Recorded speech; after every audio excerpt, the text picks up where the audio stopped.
রাজু ভাস্কর্য থেকে যুক্ত রয়েছে বাংলা লাইভে। এখন পর্যন্ত দেখানোর চেষ্টা করছে, জানিয়ে রাখা যে গতকাল কিন্তু ঢাকা বিশ্ববিদ্যালয়ের জাতীয়তাবাদী ছাত্রদল আবিষ্কার আকাঙ্ক্ষী হলে 593 সদস্যের কিন্তু সেখানে নিষিদ্ধ সংগঠন ছাত্রলীগের কিন্তু 57 পরে কিন্তু পুরো ঢাকা বিশ্ববিদ্যালয়ের শিক্ষার্থীরা কিন্তু এই বিরুদ্ধে কিন্তু আজ দাঁড়িয়েছেন। জানিয়েছেন যে যেভাবে এই ছাত্রদল নিষিদ্ধ সংগঠন ছাত্রলীগের তারা সেই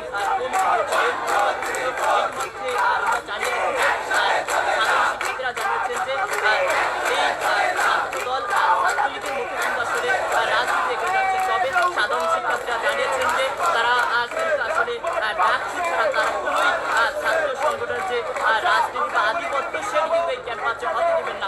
ইতিমধ্যে কিন্তু তারা জানিয়েছেন যে তাদের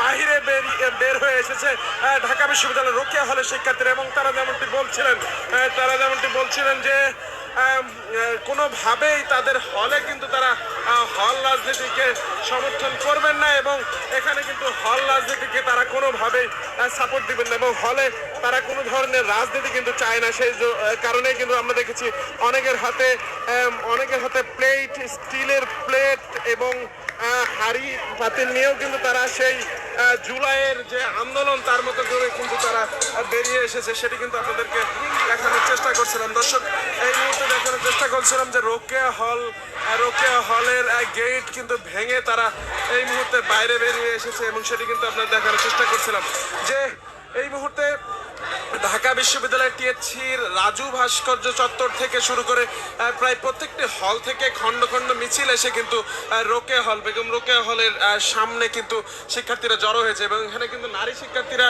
হল গেট ভেঙে কিন্তু বাহিরে বের হয়ে এসেছে। সেটি কিন্তু আপনাদেরকে দেখানোর চেষ্টা করছিলাম যে হল